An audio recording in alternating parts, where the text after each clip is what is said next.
Καλησπέρα φίλες και φίλοι του καναλιού μου, ελπίζω να είστε καλά, καλό μήνα, με υγεία, καλή Παναγία να έχουμε και για όσους νηστεύουν, γιατί μερικοί νηστεύουν για το 15 Αύγουστο, καλή νηστεία και καλό κουράγιο για τους περισσότερους, γιατί ξέρω ότι κάποιοι λίγο δυσκολεύονται με αυτά τα πράγματα. Λοιπόν, σήμερα είναι η τελευταία δόση, επειδή κάνουμε πάρα πολύ σουφλέ, είναι η τελευταία δόση από το σουφλέ. Να πω ότι αυτά τα δύο κομμάτια είναι 425 γραμμάρια ζυγισμένα και έχουν μόλις 800 θερμίδες και τα δύο. Ενώ κανονικά σε σουφλέ θα δεις το ένα το κομμάτι να έχει 600 και κάτι θερμίδες.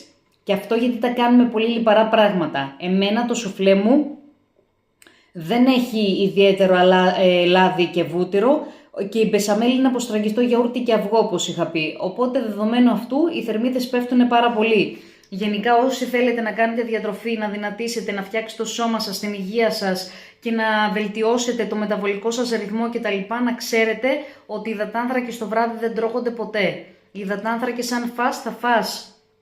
Εξαρτάται πόσα κιλά κιόλας θες να χάσεις, γιατί είναι μερικοί που έχουν πολύ έντονη αντίσταση στην ινσουλίνη, άλλοι που έχουν μικρότερο πρόβλημα. Κάποιος που δεν έχει πολλά κιλά να χάσει, από 5 μέχρι 10, θα του έλεγα να τρώει μέχρι 50 γραμμάρια υδατανθράκων για τη μέρα. Και εντάξει, δεν είναι και απαραίτητο, μπορεί να το κάνει 20 και 30.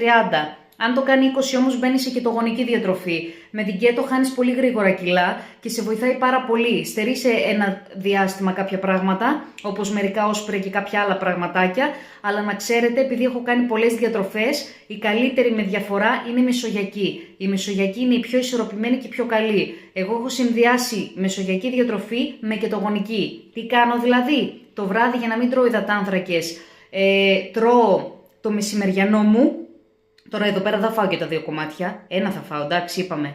Λοιπόν, ένα κομμάτι από το σουφλέ, παράδειγμα αν θέλω υδατάνθρακα, και το βράδυ, απόγευμα δηλαδή νωρίς μέχρι 7,5 ώρα, 8 το πολύ, τρώω ξέρω εγώ, κάτι που να έχει ω3. Εγώ παίρνω, ας πούμε, μερικές κονσέρβες ελαιόλαδο ή σε λάδι από σκουμπρί, που είναι πλούσιο σε ω3. Και το συνοδεύω με σαλάτα κτλ. Αλλά δεν βάζω πολύ λάδι. Έχω ένα ψεκαστήρι και βάζω 2-3 ψεκασμούς. Και το λάδι δεν είναι το ίδιο όταν ψεκάζουμε και όταν βάζουμε κουταλάκι του γλυκού, είναι άλλες οι αναλογίες.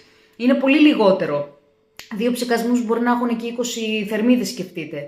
Λοιπόν, να λειτουργείτε έξυπνα, τα κιλά χάνονται, αλλά χάνονται έχοντας συγκεκριμένο τρόπο. Αν θέλετε να μάθετε περισσότερα πράγματα και για διατροφή, για υγεία και για πολλά άλλα πράγματα, ακολουθήστε το κανάλι μου, πατήστε μια εγγραφή, στηρίξτε με, γιατί με βοηθάει αυτό να σας βοηθάω και εγώ σε αυτά που χρειάζεστε, να σας δείχνω περισσότερες συνταγές και είμαι εδώ πέρα.